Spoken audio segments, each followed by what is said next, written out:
ኤልያስ በቀለ የተለያዩ ማሽኖችን ዲዛይን በማድረግ አመታትን አሳልፏል። በሙያ ቆይታው የግብርና ማሽኖች ላይ ያለውን የአቅርቦት ክፍተት የተረዳው ኤልያስ ከቤተሰቦቹ ጋር በመደራጀት የግብርና ማሽኖችን የማምረት ስራ ሊጀምር ችሏል። የስንዴ መውቂያ፣ በቆሎ መፈልፈያ፣ ገልባጭ ተሳቢዎች፣ የመኖ ማቀነባበሪያ ማሽኖች፣ የእህል ጎተራ ማሽኖችን እንሰራለን፣ እናመርታለን።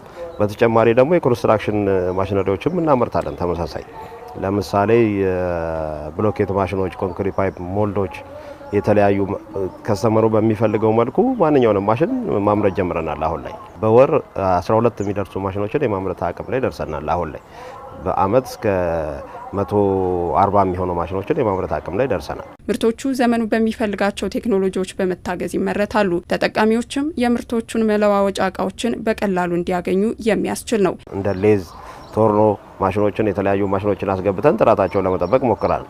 በዚህ አመት ደግሞ ሲኤንሲ ፋይበር ሌዘር የሚባል ዘመናዊ በኮምፒውተር የታገዘ ማሽን ተጠቅመን ዲዛይን ሰጥተነው ዲዛይኑን ተጠቅሞ የሚቆርጥልን ማሽን እየተጠቀምን ጥራቱን ለመጠበቅ በዚህ ደረጃ እየተጓዘን ያለ ነው። ሙሉ በሙሉ በማምረታችን አንደኛ የምናቀርበው ማሽን ሙሉ ዋስትና እንሰጣለን፣ ለተጠቃሚ ሙሉ ዋስትና እንሰጣለን። ሁለተኛ አፕዴት በየአመቱ አፕዴት እናሻሽላለን። ስለዚህ ከዚህ በፊት የገዛንን ማሽን ሳይቀይር የሚሻሻለውን ነገር አሻሽለን ስፔር ፓርት የሚቸግረው ከሆነ የሚያስፈልገውን ነገር አምርተን እናቀርብለታለን።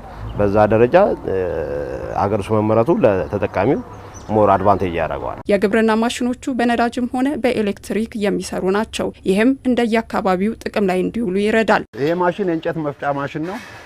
የሚፈጨው እንጨቶች ደግሞ እነዚህ ውድቅዳቂ ከየእንጨት ቤቶች ምናምን ተፈላልገው ነው የሚገጣጠሙት። ከዛ በኋላ ወደ ከሰል ነው የሚቀየረው። በዚህ በኩል ሆፐር አለው፣ እዚህ ጋር መክተቻ ነገር አለው። በዚህ በኩል እንጨቱ ይገባል። በዚህ በኩል ደግሞ ንፋስ አለ። ንፋሱ ሳክ እያደረገው ወደ ማጠራቀሚያ ጎተራ ይወስደዋል። በሰዓት አሁን 20 ኩንታል ድረስ እንጨት መፍጨት ይችላል። 3 ፌዝ ሞተር ነው። 3 ፌዝ ኤሌክትሪክ ይገጠመለታል። ከዛ ከተገጠመለት በኋላ ይሄ ፓወር ኦን ሲደረግ ሲሽከረከር ይህንን ማሽን ያሽከረክረዋል። ከዛ በኋላ ምርቱን ማምረት ብቻ ነው የሚፈልገው። የስንዴ ገብስ ምናምን አጠቃላይ በአንድ የሚሰራ ማሽን ነው ይሄኛው። ማጉረሻውን በዚህኛው ማጉረሻውን ነው በዚህ እንሰጠዋለን። ሞተር በዛኛው በኩል ይገጠማል። ችንጋ አንድ ላይ ሶስቱንም አንድ ላይ እንትን ይላል። ሞተር ሲነሳ አንድ ላይ እንትን ይላል፣ ይንቀሳቀሳል። እና ማውረጃው በዚህኛው ነው፣ ማጉረሻው ደግሞ በዚህኛው ነው። ትንሽ የኤሌክትሪክ ኃይል የሚያገኝ ሰው በዲናሞ እዚህ ጋር እንደምታየው ተጠቅሞ በዲናሞ እንዲሰራ እናደርጋለን። ኤሌክትሪክ ምንም የሌለበት ደግሞ ቦታ ከሆነ እዛ ጋር በጄኔሬተር ወይ በናፍጣ ወይ በቤንዚን የሚሰሩ ማሽኖችን እናቀርባለን።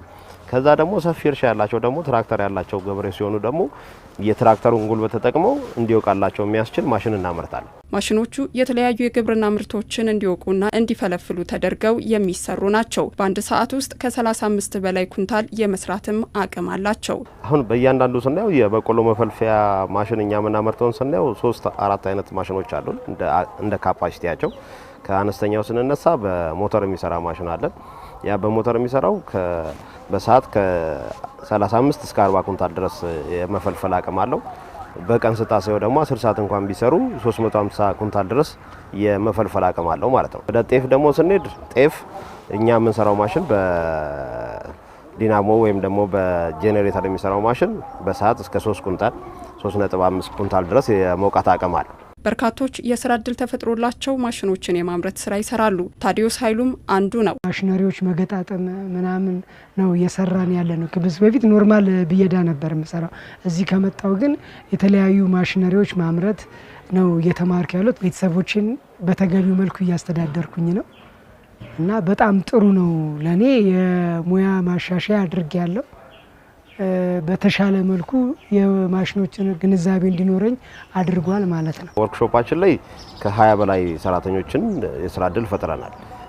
ማሽኑ ደግሞ ሲወጣ ገበሬው ጋር ሲሄድ አንዱ ማሽን ለመጠቀም ከ3 እስከ 4 ሰራተኛ ይፈልጋል። የሚሰራቸውን ማሽኖች ከሀገር ውስጥ ገበያ ከማቅረብ ባሻገር ለውጭ ገበያ ተደራሽ ማድረግ ኤልያስ በቀጣይ ትኩረት አድርጎ የሚሰራበት ነው።